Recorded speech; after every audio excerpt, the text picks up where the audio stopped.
back to Wrestle Logic and another edition of Pints Up or Down for how WWE Raw and SmackDown went for this last week. Plus, we're going to give a little tidbit on Extreme Rules as well. Chris, the real deal, Mr. Sex Appeal Steel, Paul here, and we're here to make sure that you stay logical about your wrestling. Chris, that's true. Are you ready? I'm ready. Whenever you are. All right. Do we want to talk about Extreme Rules quick? Nah, Extreme Rules was okay. It was all right. It was okay. I would smeh.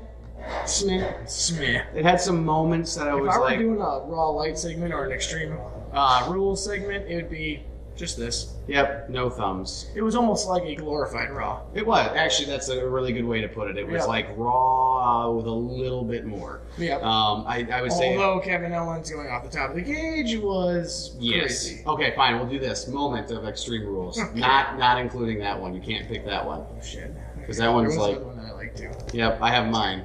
Go. Well, mine was Bobby Lashley coming out on top with the spear reversal of a spear to beat Roman Reigns, because that was one of those moments that totally caught me off guard. Was not expecting that at all. And that's why it's my moment of Extreme Rules.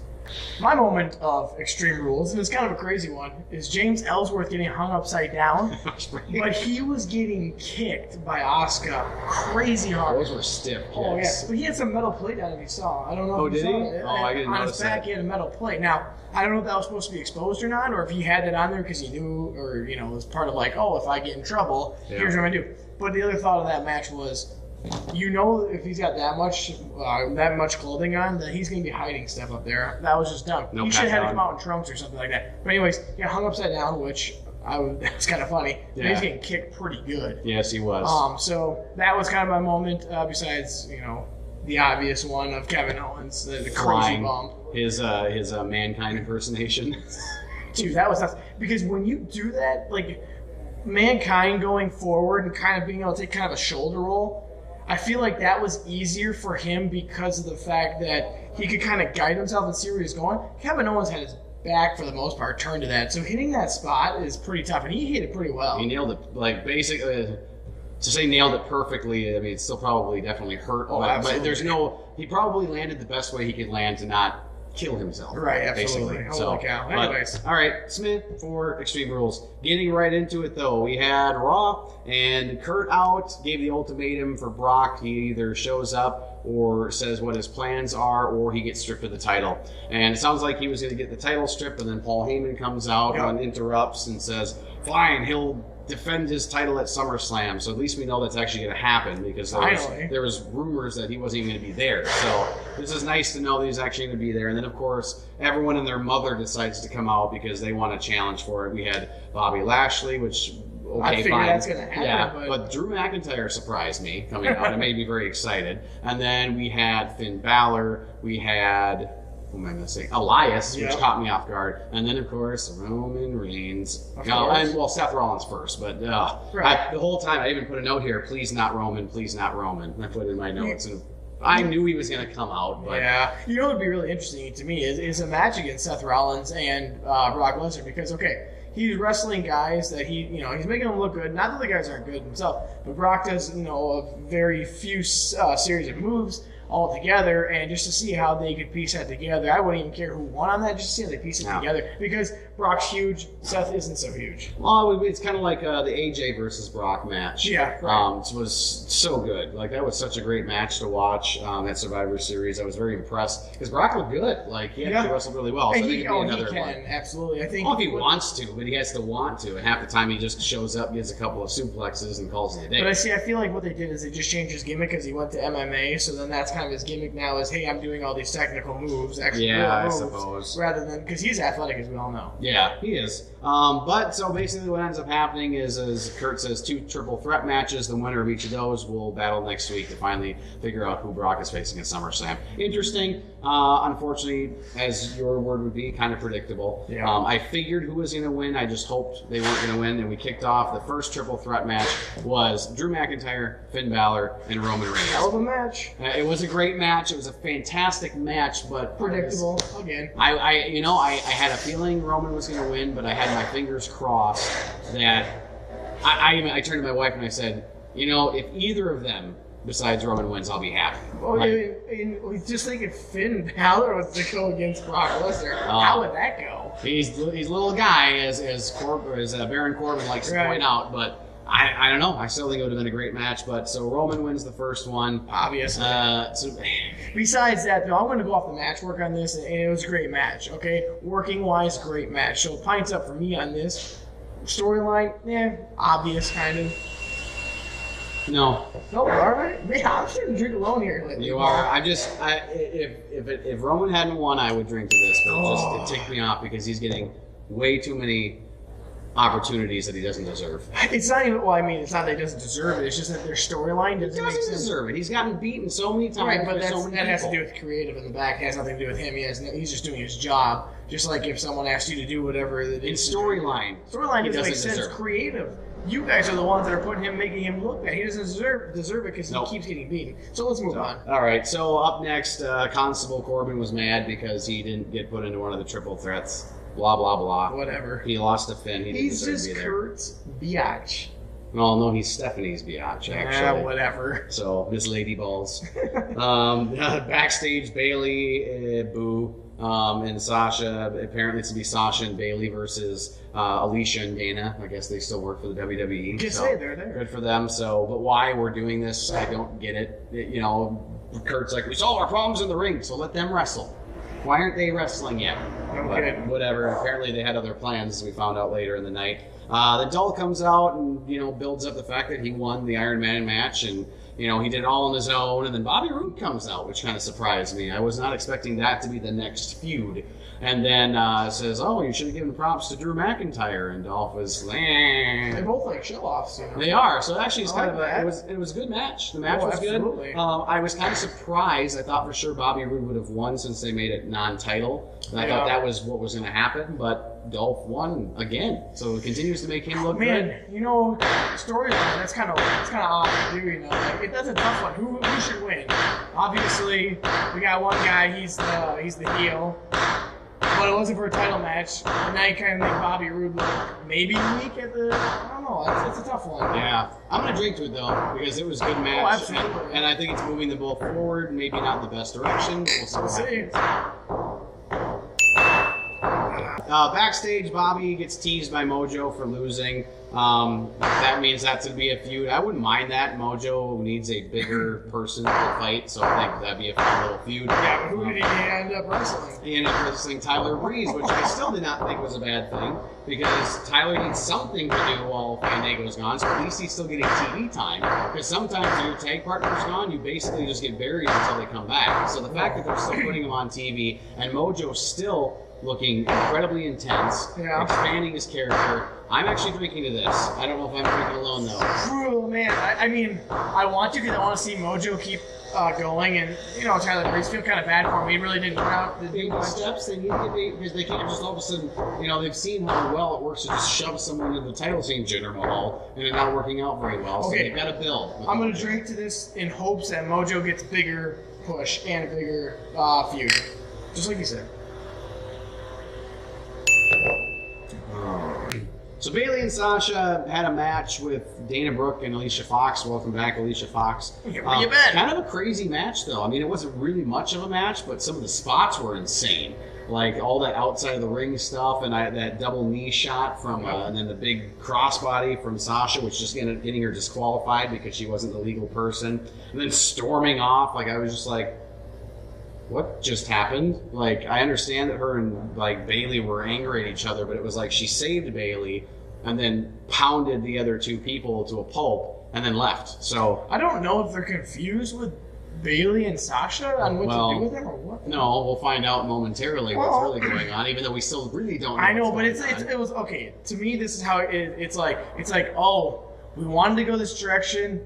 And we've kind of changed our minds. So how can we piece this back together? Kind of like Fast and the Furious movies, where everyone dies and all of a sudden they're all back because of some crazy storyline because you didn't think that the sequel was going to go on that long. Yeah. That's to me what happened. Is they were going to have Bayley and Sasha against each other, then all of a sudden not a good idea. How can we piece them back together? And here we go with the awkwardness. Yeah. Which was actually kind of odd, but funny. Are they lesbians? I know. I don't know. Yeah, the whole I love you thing. I don't know. We'll find out on the road. I'm not drinking to it because I'm just more confused than anything else. And a confused mind says no. The more we drink, the more confused we'll be. Yeah, that is Maybe it'll true. make more sense. No, I don't think in this case it will. It's Okay. mostly weird. Also weird, but I liked it. B Team coming out, new tag team champions, beating the Ascension, which the Ascension has basically become an enhancement tag team now. Yeah. Which is sad because I actually really like the Ascension. I like their gimmick. I like that they're kind of edgy and different. But I like the B Team winning because if they had just lost their titles right away, it would have been pointless. You know, that could have been my moment of Extreme Rules, is B Team winning. Yeah. Did you see it coming? We're not talking about Extreme Rules anymore. Yeah, we're moving not, on. but damn. Moving on. Not a bad moment though. Yes. I'm excited Good about moment. that, though. I am too. Then the Deleters of World come up and basically say, "You're going to regret what happened," which is kind of intense. So I'm drinking to this because I like that they are continuing this story. I felt that this was not over yet with the Deleters of World, and we're going to see a rematch next week. See what happens. Yes. B Team with the tag titles. Yeah. That is kind of. It was quick and it was cool, and it's all happened. And I think they're finally letting these guys be themselves, as I've said week after week. And I think the crowd they're getting over the crowd. Yeah, they are. That's just how it goes. That's how it goes. All right, Alexa and Mickey out. I'm still on the fence on this whole bit. So then Rhonda shows up with her road dog haircut. I saw her coming down the ring, and I was like, it was so funny because I literally, the first thing I thought of as she was coming down was I wanted to just go, "Oh, you didn't know? Your ass better call somebody." It was just like, They called Rhonda. yeah, well, apparently.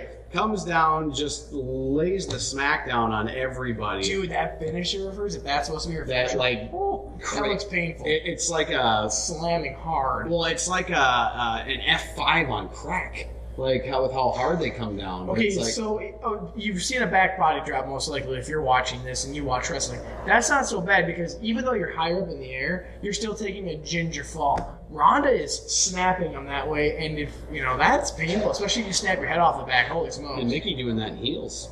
Yeah, Mickey's taking a beating right Yeah, now. she is. But she is enhancing the talent, which is awesome. She is. It wasn't a match. It was a good bit, and I'm glad that it's going to be Alexa versus Ronda at SummerSlam, but I'm not I'm drinking. not gonna drink it, but I will be looking forward to the match. Exactly. Up next, AOP out. Glad to see them back again and keeping on TV. Ascension number 2. Well, basically, yeah. Now Titus Worldwide just getting smoked too, so I'm I'm not gonna drinking no. this because I'm so upset that they have Titus O'Neil, Apollo Crews, who are Jobbers. 2 great workers, and they're getting jobbed out. They are. But I mean, I mean, I feel AOP. a chopping block soon. Yeah, but AOP obviously should be moving forward, so Yeah, it's good to yeah. see that. But They should not go drinking. tag titles or something. They should be, but I'm not drinking to this one. Right, So, yep. all right. Up next, we had Sarah Logan versus Ember Moon. Obviously, we're just continuing on what happened the week before, where we had Liv Morgan versus Ember Moon. This one was not as impressive as last week. Liv Morgan set the bar too high. Probably. Sarah Logan, I mean, she's fun to watch because she's probably next to Nia, the next big female powerhouse. Yep. Because she is bigger. I mean, they're comparing her to being a Viking. Basically, She kind of looks like it. she does, and the outfit works. It kind of creates that almost Viking type look. But I don't know. I just was not that. After last week's match being so impressive, and this one was so lackluster. If it was the other way around, I probably would have drank to that match last week. But because the Liv Morgan one happened first, and she was so impressive, can't drink to this one. Nope. So, all right, Let's move on. that's all I have to say about that. That's it. And then main event. This Raw felt like a SmackDown to me too. It was fast because a lot happened, but not a lot of good things happened. But a lot happened. Yeah. So up next it was Triple Threat Take 2 with Elias, Seth Rollins, and Bobby Lashley. And I said at the beginning of this one too, I was just like, well, since Roman won, Who's obviously going to win. Bobby's going to win. But it doesn't make any sense because we just had this. Yeah. So my prediction though. And I heard someone else, another YouTuber, brought this up on What Culture, and it was really funny because I actually had the same thought in my head, is I feel like next week it's going to go a no contest, and then it's going to be a triple threat at SummerSlam. It's going to be Bobby versus Roman versus Brock. That's my prediction. Okay, I'm down with that. And then they made it, that was where I thought. I ended it there. They took it even further and said, Hulk Hogan is the guest referee.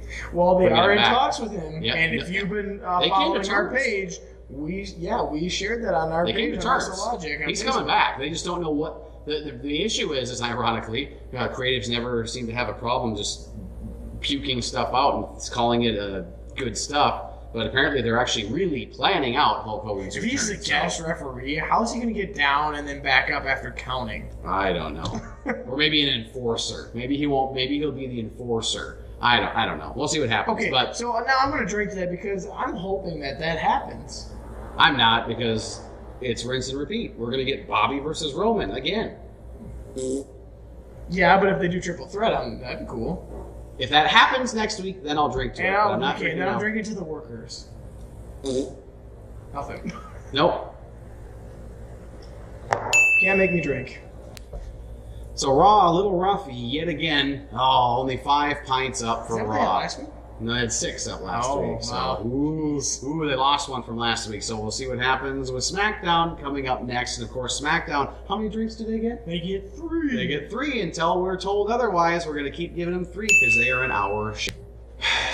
All right, so SmackDown once again with their 3 drinks moving forward kicks off, and I was really excited about this kickoff because I was expecting Paige or someone like that, and Jeff Hardy starts the show, which is unexpected. And when this got done, I turned to my wife and I said, he needs a microphone more often because he was killer on the mic. Like, he was very good on the mic. His face paint is really cool. Oh my God, it looks like he's actually got. It looks like he's got big eyes, but his eyes are actually closed. How easy is that to do to cut promo? Oh, I know. And then also he opens them. He's in these crazy contacts and like fences or something. I love Jeff. I was sad that he lost the title, but I get it. Like, Shinsuke, if he didn't win the title, he was going nowhere. So, I mean, it needed to happen, and I think this is actually really helping progress Jeff Hardy's character forward because now he's basically admitted that he is now broken as well, and I love it. I love what they're doing with him. He's going to join forces with the Woken Warriors. I really want to drink to it, but it wasn't good enough. It wasn't good enough. I would have to have burst out laughing like the Team Hell No. If it was like a Ronda coming out and putting a girl through a table, we're different, but not. So, but then next they just did a backstage segment with Shinsuke. Oh, how do you react to Jeff Hardy? And I love him as a heel. I think that was such a smart decision. He plays it so well, and you just want to hate the guy, but you love him. He does. He does. He looks like an insane person. Yes. So up next, then AJ apparently put on an open challenge, which is crazy with the WWE Championship. And it is different. And Andrade Cien Almas answers it. I will be drinking to this. I will too. It was so cool. I mean, especially since that is a huge push for him. For the fact that he kind of fell into limbo so quickly, for them to do this, I think really pushes him back up, saying, we believe in this guy, and you should too. And after this match, good God, what a match! Yeah. I mean, they worked really well together. And since I was kind of up in the air because I'm like, well, they're both really good, but I've never seen them together, so it'll be interesting to see. And it was amazing, great match. I can't believe that Cien almost got a championship match already. I know it was awesome. I mean, although he did not win, but But no, good work. And I like when he gets stuck in the ropes, so sweet. And then that he posed. And she posed too. She's not terrible to look at. That's right. Anyway, moving on. Up next, Becky. Oh, I already know you're drinking. Yeah, so it's Becky. She's my female Dolph. I always drink the Dolph. I always drink the Becky. So Becky comes out, and granted, it was just against Mandy Rose, but what I love is that they are finally. I mean, they flat out said when she got done with the match, she called out Carmella. Yeah. So they're finally giving her that push, putting her back into the championship scene. She's basically, with the exception of Asuka and Carmella, she's beaten everyone else on the roster now. So now it is time, and I think this was just kind of that final see, she beat everybody. Yeah, so I'm drinking to it because it's about freaking time. You are talking me into this one because it is great to see her back up on, coming she up top. She deserves to be there. Absolutely, she does. So yeah, I got to drink to that with you. I feel so bad for Raw.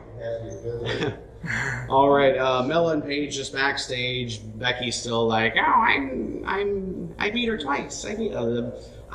It works as a heel. Right, she's really good at being a heel, and because I hate her, and that's exactly what we're supposed to do. So keep it the good work, Mella. You're very good at your job. But now we find out that it's going to be Becky versus Carmella next week, non-title. But if Becky wins, then it's going to be Becky and Mella for the title at SummerSlam. That's probably going to happen. Yeah. We'll be excited about that. Then, backstage, and I even said this because I was on WWE Shop on Monday night, and I'm like, Ty Dillinger has a new shirt. And And I even said, well, we're going to see him on TV this week. And you're probably Sure wearing a enough, shirt. there he was with his brand new shirt, which is kind of fun. I actually like it, just the Big 10. I actually like it. I'm not going to buy it. Sometimes little is more. Yep. Less is more. It's like Apple products, you know? All you need is like an apple, and that's it, white and black. So, and then R-Truth shows up too, which I thought was kind of funny. So I guess where's he been? Well, he had a bicep tear or something like that. So, so R-Truth is apparently back, didn't wrestle. But then we had Ty versus Samoa Joe, which under normal circumstances, I probably wouldn't have drunk to this because it was a squash match. But the fact that Ty Dillinger, I said, dang Ty, great start, because he actually looked like he stood a chance in the first portion of that match because he was brutalizing Samoa Joe. Yeah. So at least, even though he ended up losing in the end, to me, he didn't look weak because he literally was smoking Samoa Joe at the beginning. And you can't have a guy come back out of nowhere and be weak, so it's good. So it's still keeping him it's not smashing him back down, but then it's also not making Samoa Joe look like he got smoked. Well, right, because Samoa Joe's reaction would be like, well, I've never seen this guy, I've never wrestled this guy, so I never know about, And then at first I got, my butt kicked a little bit, and then and I really like Samoa Joe. I think he's very good at what he does. He's fire on the mic. He's really good in the ring. And I'm hoping this is enhancing him towards the next AJ feud. Because I really think it should be Joe versus AJ at SummerSlam. I'm sure it eventually will be. But are you going to drink this? No. I am. How else you do it? Drinking for the work. No, you're not. You're drinking for the Markism in you of Ty Dillinger. I love Ty Dillinger. Anyway, Mark. The Miz out for the eulogy, which was very funny, actually. For the eulogy. The eulogy of burying poor Kane and Daniel Bryan, and then Daniel Bryan coming out and just laying waste. It was good stuff. It was good stuff. Not good enough to drink over because Kane didn't even show up. So it's kind of sad that Kane wasn't there. And then I thought for sure the Bludgeon Brothers would have come out to do something, and they didn't either. So I think this is as much. I'm not going to drink to it, but I think this is finally them pulling the trigger on the Miz versus Daniel Bryan, which that'd be great. I know it's going to be fantastic, and I think that will be enough. So even though they're attempting to plant seeds on Raw and it's not working very well, they're planting a hell of a lot of seeds on SmackDown, and they all make sense. Yeah. So I think that is still the problem between SmackDown and Raw, is Raw really kind of does not have a set path for anyone, whereas SmackDown has, they really are looking long term and making it work. Yep. So, except maybe for this next part, which the match was really good, but I'm still slightly confused at what they're doing with the New Day and Sanity, because it was good to see Sanity get another win, because I think they still needed that, because they had 2 or 3 losses when they first came on. So now they got 2 wins in a row, but it's the only reason these two are pitted against each other is because they both have 3 members, and that's why. And how many other places and other teams are there? There's not, so I'm not going to drink this just because to me it seemed like a mismatch a little bit, but it was. Kofi's a little skinny. Yeah, granted, Eric Young was the smallest. It would have been. You know what? Actually, I would have enjoyed is if they did Big E versus Killian Dane. That would have been nice. That would have been a match, and I think I would have drank to that one. But this one, even though there was nothing wrong with the work, the match was fine. That's the only thing I can think of is it was fine. Yeah, it was there. You're just there because you have to. Yeah, you're the 3-person team. So, but moving on. So this last part, so good. Shinsuke and Jeff Hardy. The match itself, first off, was absolutely fantastic. And of course, well done on the camera work with that finish, because I was like, holy crap, Jeff just won the U.S. title back. Perfect camera angling, because when he got yanked out, I was like, what the heck just happened? Sure enough, Randy Orton, the Viper, back and heel, baby. Of course. How else could he be? He's just so weak as a face. I think so. Because he doesn't have a personality to be a face. He just doesn't. Right. So the fact that he's back as a heel and just brutalized Jeff Hardy and that ear thing. Yeah, I'm drinking to that. My wife was just like, oh no. It was messed up. And then Shinsuke's facial expressions, just watching it all happen, just in shock, what the heck is going on? And I cannot wait to see where this is going to go, because there's And the whole time, Randy was yelling, "You want to know why? You want to know why?" And of course, he doesn't say anything. So it's just like, "Yes, I want to know why." So well, I think SmackDown now just gained another huge player. yeah, they really did. And I think Raw could use Randy. well, and the thing is like I've always really, really, really liked Randy Orton, but I just as a face, it just didn't work. So him being back as a heel, I think, is going to be a huge resurgence for him. It's like Chris Jericho. When he comes back, he's like a heel. Yeah. Because he furthers people's careers, and I think that's kind of what Randy's going to be there for ultimately. Is to further I agree. young But talent. I mean, but he's still going to look good. And Absolutely. although the one thing that disappointed me, though, 2 times now he has come out and been a heel to Jeff Hardy. No RKOs. I love a good old-fashioned RKO. They're going to say that if you want it more, Right. Paul. That's true. All right, but drinking to Shinsuke and Jeff. Well done, gentlemen.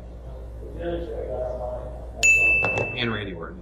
So that was SmackDown in a, well, not really in a nutshell. That was basically all of SmackDown. So Yeah, if you want to see it in a nutshell, that is where SmackDown Light comes in with Paul. and Raw Light with Chris, the Real Deal, Yeah. Mr. Sex Appeal Steel, which you can also catch right here on the Real Deal TV, WrestleLogic. Anyway, so 6.5 pints up for SmackDown to Raw's 5. SmackDown still staying ahead, as we discussed. They have more storylines that make sense. Raw just still seems kind of scrambled, which I feel like they usually always are for a little while after WrestleMania, but they usually have gotten their they usually have their ducks in a row by the following pay-per-view, which now we're 2 pay-per-views past and still don't know quite what's going on yet. So well, whatever. Maybe hopefully by SummerSlam they'll get it figured out. Raw, or Year 4 Raw. I don't know what to do. But so that's it. SmackDown coming out on top again. But what was your moment of the week? My moment of the week is going to go to Cien Almas on his getting stuck in the rope and then the pose after AJ tried to, I think it was drop kick him, and he just poses, and it was hilarious. And that's a tough thing to do, is just to do it and stick it and hold it. I mean, you got to have some good body control of yourself. Plus, those ropes don't feel the greatest all the time. Either skin rubbing on the rubber, and tape, or whatever they're using there.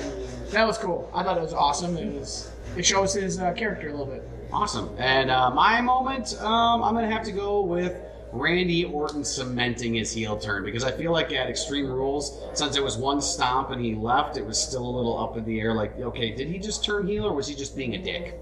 But no, like he's officially straight up Always heel. a dick. Yep, that beat down. As much as I love Jeff, it was just so badass, so good. Randy Orton, full heel. Let's keep it going. So that was my moment of the week. Randy's one of those guys that whether he's face or heel, he can still be the same guy. It's true. He doesn't have to change his character much. Right? He just like has to be Stone Cold, I know the heel thing didn't work out that well. Yeah, it was still good. Yep. So, once again, SmackDown coming out on top. Make sure you like the video. Make sure you share the video. Make sure you subscribe to the YouTube page so we can continue spreading the word on being logical about our wrestling. And once again, I was Paul, Chris, the Real Deal, Mr. Sex Appeal Steel, who you can always get for your events. If you've got any wrestling events coming up you want him to be a part of, how do they get a hold of you, Chris? Raw, you could really use me because you're really sucking right now. But you can get a hold of me at chrisjacobson18@yahoo.com. Instagram is chrissteele25, and on Facebook, it's The Real Deal, Chris Steele. But also, I can give a shout out to one of my fans, and he is now a fan of the show. That's Nick Toole. So shout out to Nick Toole. Keep on watching WrestleLogic on The Real Deal TV. We really appreciate your viewership. And let all your friends know, Nick, that, hey, where can they find Wrestling Logic? On The Real Deal TV. Absolutely. So we'll be back again next week for another edition of Pints Up or Down to WWE Raw and SmackDown. And once again, you can always catch SmackDown Light and Raw Light if you just need a quick snippet to get caught up on what you missed. We understand these videos get a little long, and those ones keep it easier for those busier folk out there who don't have time for the full half-hour show. Well, we'll see you again next week for another edition of Pints Up or Down right here on The Real Deal TV, keeping people logical about their wrestling.